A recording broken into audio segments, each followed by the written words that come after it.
Police হত্যার নামে কোনো কথায় কোনো মামলাই কেন তারা ভয় পাচ্ছে? পুলিশ হত্যা কারা করেছে, কিভাবে করেছে, এই এমনকি এই সো কল্ড বিপ্লবী যারা মরেছে তাদের লাশ তোলার বিরোধিতা হাসনাত কেন করেছে? এখন একটা জিনিস আমার কাছে খুব ইন্টারেস্টিং লাগে, আপনি দেখুন এই যারা জুলাইয়ের শহীদ বলা হচ্ছে যাদেরকে, তাদেরকে সরকারি বিভিন্ন রকম ভাতা দেওয়া হচ্ছে, ফ্ল্যাট দেওয়া হচ্ছে। ভেরি ইন্টারেস্টিং একটা জিনিস বলে আমরা এটুকু জানি, যারা আত্মঘাতী হয়, যারা নিজের জীবন দিয়ে দেওয়ার জন্য প্রস্তুত থাকে, তাদের সঙ্গে ওই এক ধরনের চুক্তি থাকে যে তাদের পরিবারকে তারা দেখাশোনা করবে, রাইট? তো এরকম আত্মঘাতী যদি আমরা একটু এইভাবে করে চিন্তা করি, দেখুন যারা আত্মঘাতী ছিল এই আন্দোলনকে সফল করার জন্য, এবং যারা শেখ হাসিনা সরকারের পতন করে জঙ্গি উত্থানের জন্য নিজের জীবন বিসর্জন দিয়েছে, আত্মঘাতী হয়েছে, এমন মানুষদেরকে আপনি রাষ্ট্রীয়ভাবে তাদেরকে অনুদান দিচ্ছেন, পৃষ্ঠপোষকতা করছেন। আমরা কি কখনো এই দিকটা এরকম করে ভেবেছি? দেখেন, আমাদের তুলনা দিতে গেলে মুক্তিযুদ্ধ সামনে চলে আসে বারবার, কারণ এটা আমাদের গর্বের ইতিহাস, আমাদের সবচেয়ে বড় অর্জন। এই বাংলাদেশ যতদিন থাকবে এই অর্জনটা থাকবে। এইবার হচ্ছে মুক্তিযোদ্ধাদের নাতিপুতিদের কোটা দেওয়া যাবে না, এই বিতর্কটা আওয়ামী লীগ তৈরি করেছে। এটা কোনো দরকার ছিল না, কোনো প্রয়োজন ছিল না। এবং আমরা তো জানি যে কতজন জাল সনদ মুক্তিযুদ্ধের, প্রকৃত মুক্তিযোদ্ধার সনদের জন্য মুক্তিযুদ্ধে যান নাই। এবং জাহানারা ইমামকে রাস্তায় নামতে হয়েছিল, সেই রাস্তায় জাহানারা ইমামের সাথে শেখ হাসিনাও দাঁড়িয়েছিলেন। সেই শেখ হাসিনা ক্ষমতা আসার পরে আমাদের মতো নবীনদেরকে রাস্তায় নামতে হয়েছিল রাজাকারদের ফাঁসি দেওয়ার জন্য, সর্বোচ্চ শাস্তির জন্য। কেন আমাদেরকে নামতে হবে?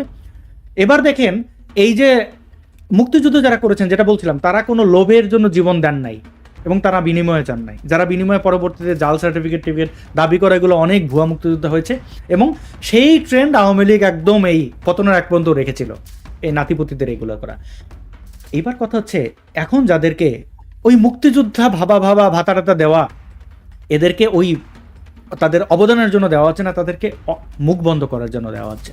দেখেন, আপনার সন্তান যদি হত্যার শিকার হয়, আপনি যে আদর্শেরই হন না কেন, কথার কথা আপনি জামাতের আদর্শের, আর আপনার সন্তানকে হত্যা করে ফেলছে, জামাত হত্যা করছে, আপনি জেনে গেছেন, আপনি কিন্তু কোনোদিন জামাত কমন করবেন না, আপনি মুখ খুলে দেবেন। এই ভয়ে আপনাকে টাকা পয়সা দিয়ে, মানে বাংলাদেশের অনেক মানুষ তো গরিব মানুষজন, আর যারা গেছে এরা তো, এদের অনেককে আমি শুনেছি টাকা পয়সা দিয়ে নিয়ে যাওয়া, অনেকভাবে নিয়ে যাওয়া হয়েছে। মানে যাদের বিভিন্ন ছিন্নমূল মানুষ, টোকাইদের, এখনও তো টোকাইদের নেতৃত্বে যেটা হয়েছে, এই জুলাই বিপ্লবীদের কয়েকজন স্বীকার করেছে তারা কোন কোন ঢাকার কোন কোন সেক্টরের টোকাইদেরকে, হ্যাঁ, এই কিশোর গ্যাং, সরি টোকাই না, কিশোর গ্যাং, তাদেরকে ভাড়া করেছিল।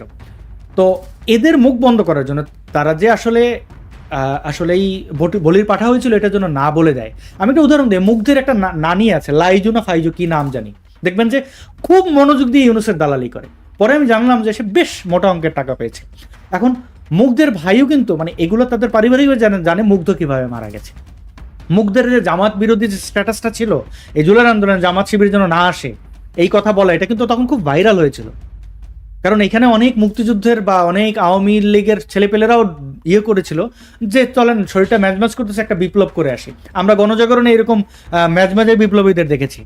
ও আচ্ছা, তুমি কে আমি কে, মুক্তিযোদ্ধার পরিবারের এই স্লোগান, এই তুই রাজাকার বলতে তো ভালোই লাগে।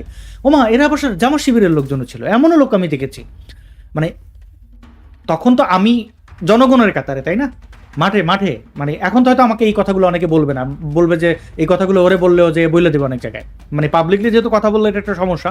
তখন আমি জনগণের কাতার থেকে এরকম অনেক সুবিধাবাদীকে দেখেছি, হ্যাঁ, অনেক মাম্মি ড্যাডিকে দেখেছি, হ্যাঁ, এই শোনা আমার ময়লা লেগে গেছে, হ্যাঁ, আন্দোলনে গেছেন, একটু দাঁড়িয়েছিল এরকম করে।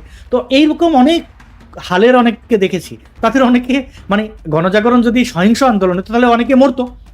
তো তাদের মরলে তাদের ওই যে এই মুগ্ধের ব্যাপারটা ছিল, মুগ্ধের তো কোনো অভাব ছিল না, সে পানি বিলি করতে এসেছে। মুগ্ধেরটাকে আমি রেসপেক্ট করি, যেটা আমি আবু সাইদকে কোনোভাবেই আমি করি না, তার মৃত্যুটাকে আমি অপচয় মনে করি। তো এরকম অনেকে এসেছে, অনেকে মারা গেছে, তাদের লাশ, এই যে ভাতা এগুলো হচ্ছে সব মুখ বন্ধ করার থেকে আমি এটা মনে করি। কারণ কেন মনে করি বলেন তো? আচ্ছা, এই লাশগুলো যারা যারা হত্যার শিকার হয়েছে, সেগুলোর কি কোনো আপনি কোনো স্বচ্ছ রিপোর্ট পান? তাদের কোন গুলিতে মারা হয়েছে, কিভাবে মারা গেছে, আপনি দেখেন সব ধামাচাপা দেওয়া হয়েছে। আদৌ কোনো ময়নাতদন্ত হয়েছে? না, ময়নাতদন্তের জন্য যখন কথা হচ্ছিল, সার্জিস বলেছে লাশে হাত দেওয়া যাবে না। কেন তারা ভয় পাচ্ছে লাশ তুলতে? পুলিশ হত্যার নামে কোনো কথায় কোনো মামলাই কেন তারা ভয় পাচ্ছে? পুলিশ হত্যা কারা করেছে, কিভাবে করেছে, এই এমনকি এই সো কল্ড বিপ্লবী যারা মরেছে তাদের লাশ তোলার বিরোধিতা হাসনাত কেন করেছে? কি সমস্যা কি? লাশ তোলা হয় না? আমরা তো দেখি লাশ সবকিছুতে, মানে এমনকি কোনো মাওলানা মরলেও তার লাশ তোলা হয় তদন্তের স্বার্থে। কেন আল্লামা শফি তিনি ভারতে গিয়ে চিকিৎসা করার নাই? করেছেন তো। মানে এগুলো তো চিকিৎসার স্বার্থে, এগুলো তো ধর্মের কোনো সমস্যা নাই। পৃথিবীর কোন কোন মুসলিম স্কলার করছেন যে একজন মানুষ মারা গেলে তার লাশ তোলা যাবে না? তদন্ত সত্য সবসময় সুন্দর, এবং সত্যের বিরুদ্ধে থাকে যারা চক্রান্তকারী, যারা যারা যারা জানে যে মানে তারা কি করেছে আমাদের চেয়ে তো তারা বেশি জানে, তাই না? আচ্ছা বলেন তো, একটা একটা লোক চুরি করেছে, পুলিশ তাকে ধরে এনে চুরি কিছু প্রমাণ পেয়েছে, তাকে সাজা দিয়েছে, তার হয়তো 1 মাস সে সাজা কেটেছে, কিন্তু পুলিশ আদালতের চেয়ে ভালো জানে ওই চোর সে চুরিটা কেমনে করছে। সব কথা তো আপনারা বলে দেবেন না। তো তারা কেন ভয় পাচ্ছে লাশ তুলতে? ওইখান থেকে আপনি পাবেন কেন তারা ভাতা দিচ্ছে, কেন তারা কোটার বিরুদ্ধে আন্দোলন করে একই কোটা তাদের দিচ্ছে, স্ববিরোধী হচ্ছে, সময় তাদের লুটিপুটি খাচ্ছে, আবার মাইর খাওয়ার আমি সরি, মানে আমি আশা করি না তারা মানে আমি এটা কখনোই ভাবি না যে তারা মাইর খাক, কিন্তু তারা যে যে রাস্তা খুঁড়েছে তাদের সাথে তাই ঘটবে। আমি 2টা উদাহরণ দিই। আপনি কি আমরা কি কেউ চেয়েছি আমেরিকা যে আফগানিস্তানে হামলা করুক?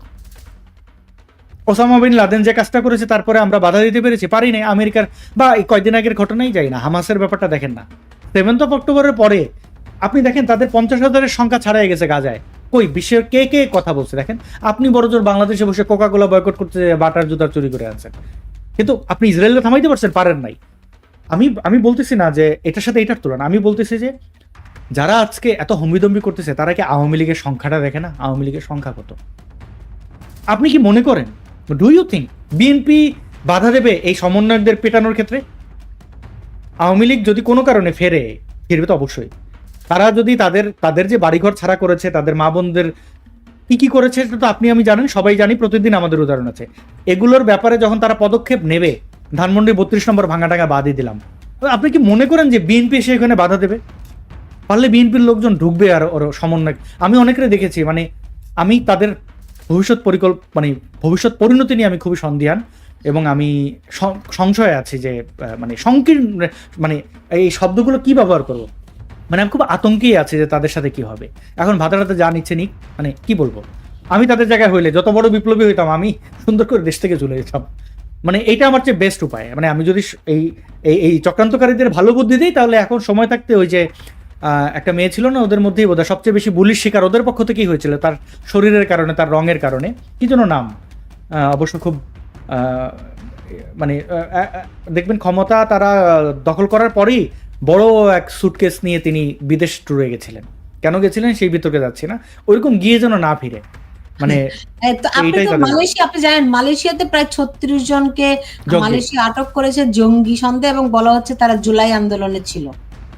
ছিল, অবশ্যই ছিল। তো আপনি যে পালিয়ে গেছে বলছেন বুদ্ধিমান হলে, তাহলে যারা পালিয়ে গিয়ে ধরা পড়লো তারা বুদ্ধিমান না? না, তারা জুলাই আন্দোলনে মালয়েশিয়াতে বসে করেছে কিনা, কারণ আপনি দেখবেন যতগুলো অ্যাকাউন্ট নষ্ট করা এরকম ইসলামিক কয়েকটা দেশে, তাদের দেশে ওইসব জায়গা থেকেই তারা এগুলো শুরু মানে আগেও করেছে, আমি জানি এটা। আমি গত 7 বছরের কথা বলতে পারি যে কোন কোন আইপি ইউজ করে ওরা এগুলো করে। তো এবং আওয়ামী লীগের আপনি একটা বড় উদাহরণ দেখেন না, আপনি ছোটখাটো জঙ্গিদের নিয়ে ভাবতেছেন কেন? সবচেয়ে বড় ক্ষতিটা মুক্তিযুদ্ধের বিরুদ্ধে করেছে কে? আজহারি, মিজানুর রহমান আজহারি। তারকে ভাড়া করে নিয়ে গেছে কে? আওয়ামী লীগ। তাকে সুন্দর করে যখন তার টাকা পাচারের ঘটনাটা সামনে এসেছে, জঙ্গিবাদের সাথে তার সংশ্লিষ্টতা এবং জামাতের অর্থায়নে যে সে আজহারি হয়েছে, যেটা যখন আওয়ামী লীগ শেষে এসে বুঝেছে, তাকে কোথায় যেতে দিয়েছিল? মালয়েশিয়াতে, এয়ারপোর্ট দিয়ে যেতে দেয়নি আজহারিকে। এবং জামাত শিবিরের প্রত্যেকটা কর্মী যাদের বিরুদ্ধে মামলা ছিল তাদেরকে সেফ এক্সিট দিয়েছিল আওয়ামী লীগ, যে তোরা মালয়েশিয়াতে চলে যা। বিপুল সংখ্যক ঘাঁটি কিন্তু মালয়েশিয়াতে জামাত শিবিরের। তো আপনি দোষটা কার দিচ্ছেন?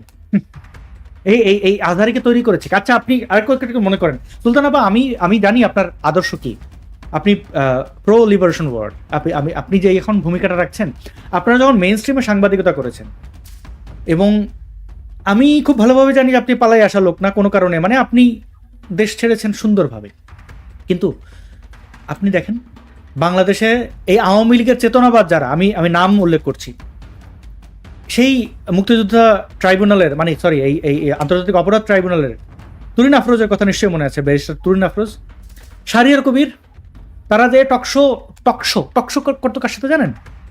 এই যে একটা চ্যানেল ছিল ফেস দ্য পিপল, সাইফুর সাগর, সে জামাতের প্রোডাক্ট, জামাতের তৈরি। মিজানুর রহমান আজারিকে যখন পড়াশোনা করেছে জামাত, এই যে আমির হামজা কয়দিন আগে আওয়ামী লীগ বলতো, এদের সবাইকে তারা ওইখানে যে শো করতো, তারা ওইখানে যে বিতর্ক করতো।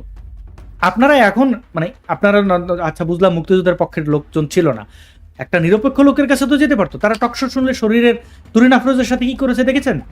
তুরিন আফরোজের বাড়ির অ্যাড্রেস সবকিছু জানতো এই ইয়ারা, সাইফুর সাগরেরা।